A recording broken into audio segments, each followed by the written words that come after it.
Hey, so today I want to talk to you about something quite important concerning the 3 R's, which is reading, writing, and arithmetic. So fundamentally, right now, as in 2025, and it's been going for perhaps 3-4 decades now, the inability to teach the 3 R's correctly has resulted in students themselves, so children, young children, being labeled with a learning disorder as a result of said inability. So I'm going to show you here again the DSM, Diagnostic and Statistical Manual of Mental Disorders. This is a 2010 or 13 edition. This is a current publication. I think there's another one just coming out in 2022, but it's still DSM-5. And I'm going to show you exactly the page there, so you can pause and read at your leisure here and here. Although you can download from the internet, as I've said, you can download the PDF and read for yourself. Now, this comes under specific learning disorders, as I've just shown you. But what is really upsetting and disturbing is this: difficulties learning and using academic skills as indicated by the presence of at least one of the following symptoms that have persisted for at least 6 months. Now, you've got to listen to this carefully. One symptom that's persisted for 6 months. Despite the provision of interventions that target those difficulties. So this is very questionable. What kind of interventions are going to be given to the child, especially looking at the modern system of education in classes of 30, 40 people. The education system is absolutely riddled with psychological and psychology-based theories, which evidently has not done anything for our education system, because we only have to look at what's happening around us. I'm talking about the UK. I'm not commenting on other countries. I'm talking about the United Kingdom, but I believe it's quite similar in other countries. So here we go.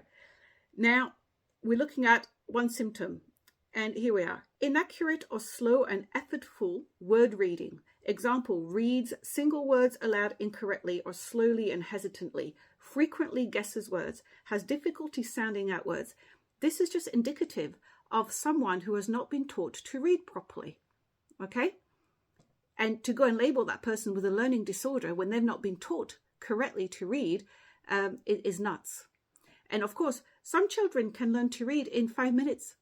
Some children may take a year to learn to read. Everybody's different. But that doesn't make them mentally ill or suffering from mental disorder, you see. Anyway, number 2, difficulty understanding the meaning of what is read. Example, may read text accurately but not understand the sequence, relationships, inferences, or deeper meanings of what is read. Now, I've been discussing this in many, many videos. This is the alteration of the word literate, which has got its own video. Reading, as in uttering sounds, without understanding, yes, you can read, but without understanding, it's pointless. But how are you going to understand what you read? You have to look up what the words mean. As simple as that. Now, I invite you to walk around schools, UK schools, go around in primary school and secondary schools, and observe with your own eyes if you notice dictionaries in the classes. And you will not notice dictionaries in the classes. When I was a child in primary school, which I happened to do in France at the time, we had dictionaries. And when I came back to England, I remember very clearly having dictionaries in the schools, in the classes. So how can one understand something or understand a word when they have no access to dictionaries? And just as a side note, a friend educator just recently was telling me a shocking story where he was helping a student, and that student explained to him that she had been reprimanded and told off by the teacher because she was using a dictionary, and the teacher accused her of cheating. Now, if that's the kind of attitude in an education system, that you want to look up what something means and you're being accused of cheating, I mean, the children have no chance there.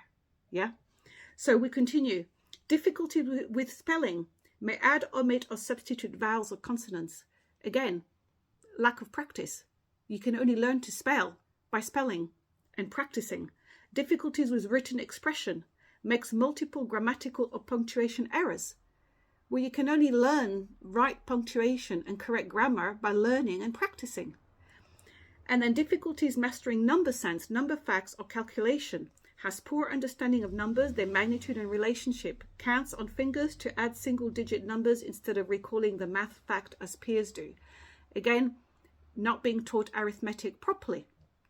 Difficulties with mathematical reasoning. Has severe difficulty applying mathematical concepts, facts, or procedures. These are all things which a person develops with practice, with learning, with repeating practice, repetitive practice, but with understanding. Without understanding, it's not going to happen. But now we get to the thing which is even worse.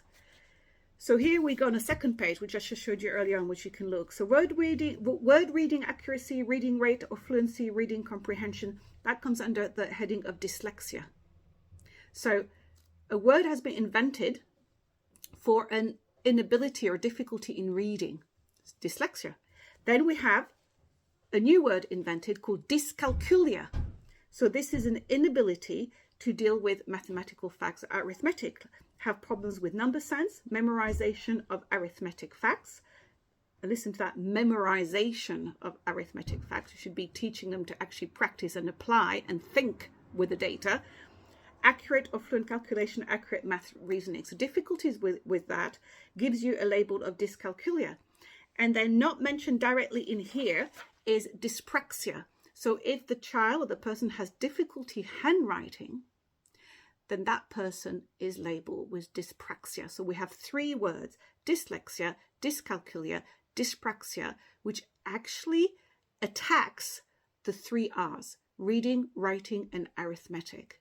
So children are being labeled with those three labels from a failure of correct and accurate and kind and true teaching to really educate a child per the real definition of education, which I've covered in my other videos.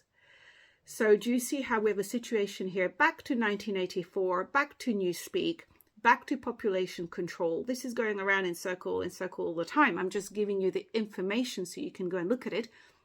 We have now labeling of learning disorders and mental disorders in that book, because this is a book of mental disorders, because a person is not being taught the three R's correctly. Now, can you imagine that? Just think on it for a bit. I'm sure people will have comments to make on that, but this is the reality of the situation right now. So if you're a parent or a teacher, or particularly a parent, I would really suggest that you take a good look at what your children are doing. And if somebody is suggesting labeling your children, then you want to really consider what to do. I mean, in my case, I homeschool my own children.